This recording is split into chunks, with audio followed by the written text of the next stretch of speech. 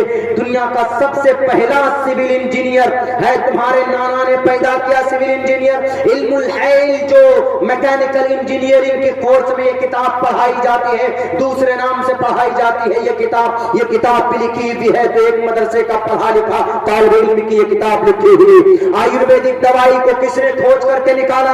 یہ ہریدوار والے بابا نے نہیں جناب، جھوٹ ہے یہ، بلکہ آیورویدک دوائی کی کھوج کر کے اگر کسی نے تحقیق کے ساتھ لوگوں کے سامنے پروف کیا ہے، کتاب الادویہ اس کتاب کا نام ہے، جس میں 500 دنیا کی دوائی کو مینشن کیا ہے۔ اور اس دوائی کو نکالنے والا، کھوج کرنے والا ابو منصور بغدادی تھا، جو قرآن پڑھنا جانتا تھا۔ اٹھاؤ 1923 کی رپورٹ، جناب لندن کی رپورٹ اٹھا کر کے پڑھو اور دیکھو کہ 1923 میں ڈاکٹروں کا امام کس کو کہا گیا۔ آج تک اتنا بڑا اعزاز کسی کو نہیں ملا۔ 1923 میں ڈاکٹروں کا امام مانا گیا کس کو؟ ابو بکر محمد بن زکریا الرازی کو۔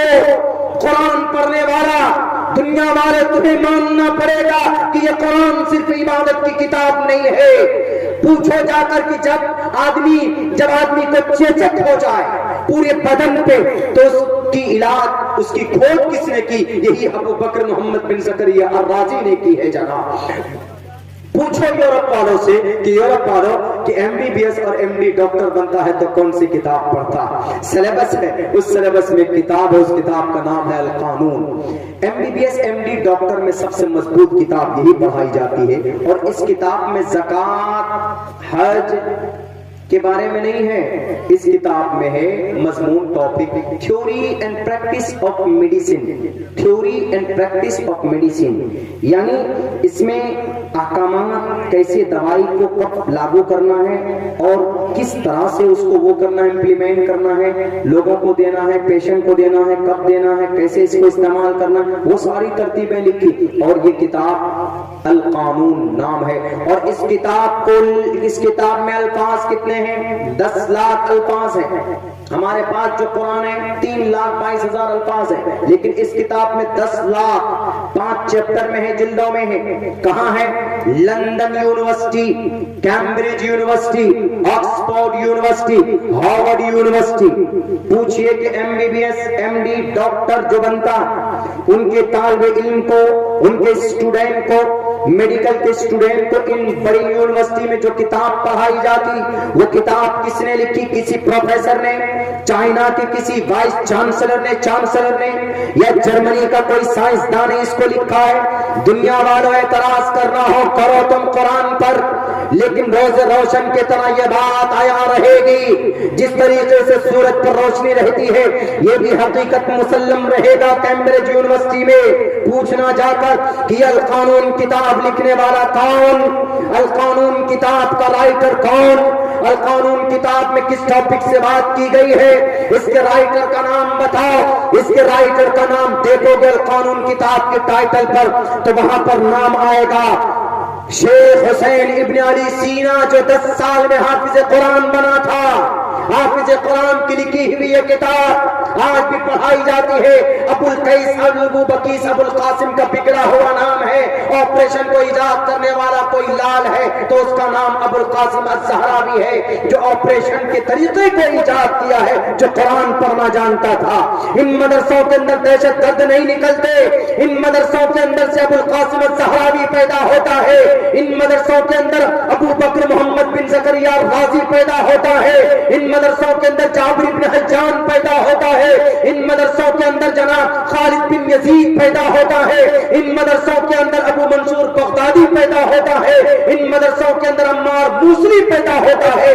موتیا بن کا سب سے پہلا آئی سرجن، موتیا بن کی کھوج جس نے کی آپریشن کو ایجاد کیا، موتیا بن آنکھوں کے آپریشن کو، اس کا نام ابوالقاسم عمار موصلی ہے۔ میڈیا والوں نفرت پھیلانا چاہتے ہو تم، ایشور تم سے پوچھے گا کہ تمہیں نہیں معلوم تھا تو کیوں گئے تھے مدرسے کے اندر میں؟ اور الگ بات ہے کہ ہمارے علماء آج فوکس کرتے ہیں دینی اور شرعی احکام پر، ان سب چیزوں کے اوپر دھیان نہیں دیتے، تو اس کا مطلب یہ نہیں کہ قرآن میں یہ چیزیں موجود نہیں، قرآن میں موجود ہے۔ اللہ نے کہا وَيَخْلُقُ مَا لَا تَعْلَمُونَ، اللہ پیدا کرتا ہے یا کرے گا۔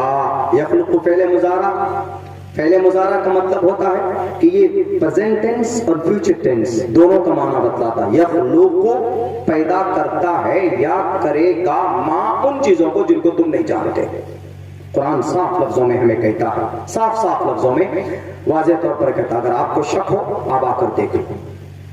میرے بھائیوں، اخیر میں ایک بات بتا کر، چونکہ ٹائم زیادہ ہو گیا ہے، مجبوری ہے ہماری، ورنہ میری یہ عادت نہیں، میں جہاں ٹائم دیتا ہوں مکمل طور پر جلسے والے کے حوالے ہو جاتا ہوں صبح تک کے لیے، لیکن تھوڑی سی مس انڈرسٹینڈنگ ہو گئی دوری کی وجہ سے، جس کی ہم کچھ اور سمجھ رہے تھے لیکن دوری کچھ زیادہ ہو گئی، تو چونکہ ہم کو 5:30 کی فلائٹ پکڑنی ہے، دن کا پروگرام گودھرا میں پہنچنا ہے ہم کو۔ ویسے بھی اب آپ نے دعوت دی تھی 1 تاریخ کی اور آپ بھی 2 تاریخ ہے، میں تقریر بھی نہ کروں چلا جاؤں تو شرعی اعتبار سے کوئی پکڑ نہیں۔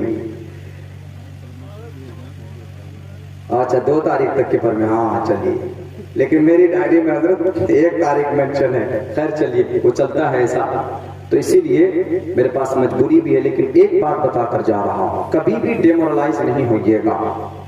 ارے یار اسلام کو اتنا بدنام کیا جا رہا ہے، داڑھی کاٹ لو، ٹوپی مت پہنو، نہیں، یہ آپ کی پہچان ہے، آپ کی شناخت ہے، داڑھی بھی رکھیں، ٹوپی بھی پہچان ہے، اور اپنے وجود کے ساتھ رہیں۔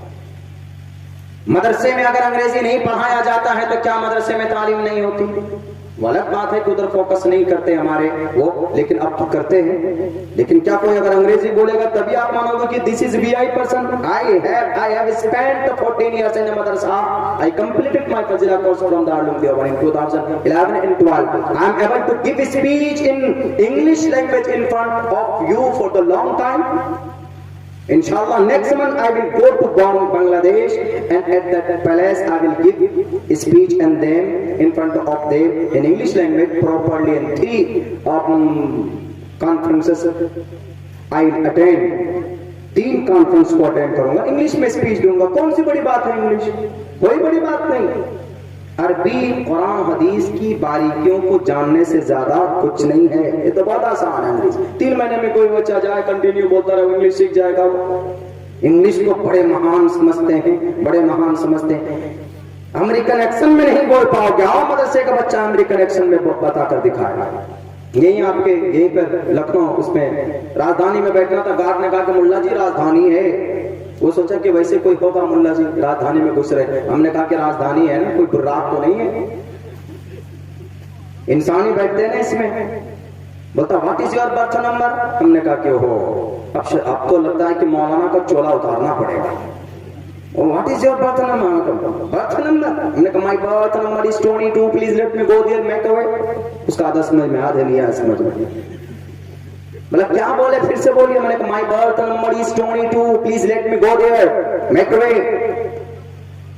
آئی ہیو نو ٹائم، نہیں ہے میرے پاس ٹائم، ٹرین کھلنے والی ہے، میرے سیٹ نمبر 22 ہے، مجھے جانے دو۔ میں نے یہ بات کہی، امریکن ایکسنٹ میں کہی ہوگی، بتائیے۔ مدرسے کے بچے سے بھاگا لے، کیا بولتا؟ ہاں اچھا اندر سے جائیے، نیچے سے جائیے۔ یہ سمجھتے ہیں اپنی پہچان، اپنی شناخت کو کبھی بھی مت بھولو۔ کہیں رہیے شان کے ساتھ رہیے، آپ اس دیش کے ناگرک ہیں۔ جب دیش کی بات آتی ہے تو آپ سب سے بہترین انڈین بن جائیے، اور جب دھرم کی بات آتی ہے تو آپ بہترین مسلمان بن جائیے۔ آپ کو دونوں ادھیکار دیش کے سنویدھان نے دیا۔ کہیں پر بھی خائف مت ہوئیے، خوف مت کھائیے، ڈٹ ڈٹ بولیے۔ گھبرا کر بولیں گے تو پٹ جائیں گے۔ گاڑی نہیں حضرت، وہ ایک جگہ، وہ تو میری تو روک ہی دی گئی تھی، وہاں پہ تو روک دی گئی تھی، وہ بہت پہلے کا ہمارے گھر کے قریب میں تھا ٹول ٹیکس والا، وہ خیر روک دیا تھا وہاں پہ، لیکن ہم لڑکے ہی نکالے، ہمیں دیا نہیں، ہم نے اتنا ہی دیا جتنا ہے۔ جی ابھی ایک وہ تھے نا، وہ کیا نام ہے، ایک مولانا صاحب تھے، اور وہ بس میں وہ سفر کر رہے تھے، اور 2 آدمی اور بیٹھ گئے پیچھے۔ ہوتا ہے نا اتر پردیش میں زیادہ ہوتا ہے، ٹرینوں میں اگر آپ جائیں گے بیٹھیں گے تو کیا بولتے تھے ڈائریکٹ، اسٹاف ہے۔ خوب ٹرینوں میں زیادہ ہے اتر پردیش میں، بہت اتر پردیش کی زبان تھوڑی کھڑی ہے، مطلب اسٹرانگ زبان، پولائٹلی، مطلب یعنی کوئی بھی بات ایک دم بالکل کھڑی بات بول دیتے ہیں۔ بھیا تھوڑا ہٹ جاؤ، جانا ادھر سے، ادھر نہیں دکھ رہا تھے، ایسے اس طرح کے الفاظ استعمال ہوتا ہے۔ ہاں سر میں اسٹاف ہوں۔ اب بیچارہ بس میں بیٹھا ہوا، ایک مولانا صاحب بھی بیٹھ گئے وہیں پہ، ان کے پاس بھی پیسہ نہیں تھا، ان دونوں کے پاس بھی نہیں تھا۔ کیا بولتا ہے، ارے جب کنڈکٹر آئے گا دیکھ لیں گے، پیسہ نہیں ہے کوئی بات نہیں۔ تو آیا تو اس نے کہا کہ پیسہ، کنڈکٹر آیا بس کہا پیسہ دو، کہ اسٹاف ہے، کہا اسٹاف ہو، میں کنڈکٹر ہوں، میرے نام کا اسپیلنگ کرو، تو نہیں کر پایا، بیچارے جاہل بھی تھا، پیسے بھی نہیں تھے، بڑی بڑی پٹائی کی اس کی۔ دوسرے کے پاس ہے، اس نے بھی کہا کہ میرے پاس پیسہ ہے لیکن میں اسٹاف، کہا اچھا کنڈکٹر کی اسپیلنگ کا CON ایسے کر کے اس کی بھی پٹائی ہو گئی۔ کیوں؟ کنڈکٹر کی اسپیلنگ نہیں کرنا جان رہا تھا۔ ایک مولانا صاحب بیٹھے، قاری صاحب ایک کونے میں، اس کے پاس بھی پیسے نہیں بیچارے کے پاس، اب وہ کیا کرے، انہوں نے بھی سوچا کہ اب تو بس ہماری بھی پٹائی ہونے والی۔ بھیا میری گاڑی حضرت قاری صاحب بالکل تیار رکھے، میں اسٹیج سے فوراً جا کے نکلوں گا اور نکلوں گا۔ تو انہوں نے کہا کہ حضرت مولانا صاحب ملا جی ٹکٹ لیجئے، انہوں نے کہا ہاں لیتے ہیں، اب پیسہ ہے نہیں، اسٹاف اگر بولیں گے تو پٹ جائیں گے، ڈر بھی ہے، عزت بھی خطرے میں ہے، کیا کریں نہیں کریں۔ تو انہوں نے آہستہ آہستہ بولا ہاں کیا کرنا ہے، کہا پیسہ لیجئے اور یہ پیسہ دیجئے، ٹکٹ لیجئے۔ انہوں نے کہا کہ میں بھی اسٹاف ہوں۔ کہا اچھا بھی اسٹاف ہے، کہاں؟ کہا یہ پیچھے 2 کا کیا حال ہوا پتا ہے؟ کہاں میں اسٹاف ہوں، میں اسپیلنگ کروں گا، ابھی بتائیے کس کا اسپیلنگ کرنا؟ کہا کہ کنڈکٹر کا اسپیلنگ کرو، کنڈکٹر۔ اب وہ کیسے کرے گا بیچارہ، ABCD کبھی کچھ پڑھا ہی نہیں، کیسے کرے گا؟ تو اس کے بعد اس نے سر جھکایا، سر اٹھا کر بولتا ہے کس کا اسپیلنگ کرنا ہے؟ کہا کنڈکٹر۔ کہا کاف نون زبر کن، ٹیز بیٹے، کاف ساکن کنٹیک، ٹیرز بیٹر، کنٹیکٹر۔ اب وہ کنٹیکٹر کنفیوز ہو گئے، وہ کہا کہ یہ اسپیلنگ ہے، میں نے کبھی نہیں سنا ایسا، تو لاطینی زبان میں کیا؟ کہاں یہ اسپیلنگ ہے، پھر سے کرو، دوبارہ پھر کیا؟ کہا تم کون ہو؟ میم یادر میں، نون گنہ میں، میم یادر مولا، والی زبر لان، ون زبر لا، میں مولانا، سواد علی زبر صاحب، زبر حق صاحب، میں مولانا صاحب ہوں۔ اب وہ کنڈکٹر سوچ رہا رے کوئی بڑا پروفیسر آدمی، اٹھا کر کے لے جا کے سیٹ پہ بٹھا، یہ لیجیے ڈرائیور کے پاس بیٹھے، VIP چیئر پہ بیٹھے آرام سے۔ کہاں پٹائی ہونے والی تھی اور کہاں سمان ہو رہا ہے ان کا، کیوں؟ اپنی شناخت کو نہیں بولے ہوئے۔ اگر وہ بھی وہاں ان کے طرح وہاں انگریزی میں اگر کوشش کرتے، ٹرائی کرتے، تو وہ بیچارے پھنس جاتے تھے، دانت ماں ٹوٹ جاتا ہوگا۔ لیکن وہاں جناب اتنی عزت ملی کہ آپ تصور نہیں کر سکتے۔ ہاں بالکل، ارے واہ لگ رہے ہیں آپ واقعتاً۔ کہا میں جس فیلڈ کا آدمی ہوں، میں اس فیلڈ کا، میں اردو کا اسٹاف ہوں، تو اردو میں اسپیلنگ ہے، یہ اسپیلنگ ہے، اس کو اسپیلنگ بولتے ہیں۔ لیجیے جناب، ہمیشہ کے لیے ان کا پاس بن گیا اس میں وہاں۔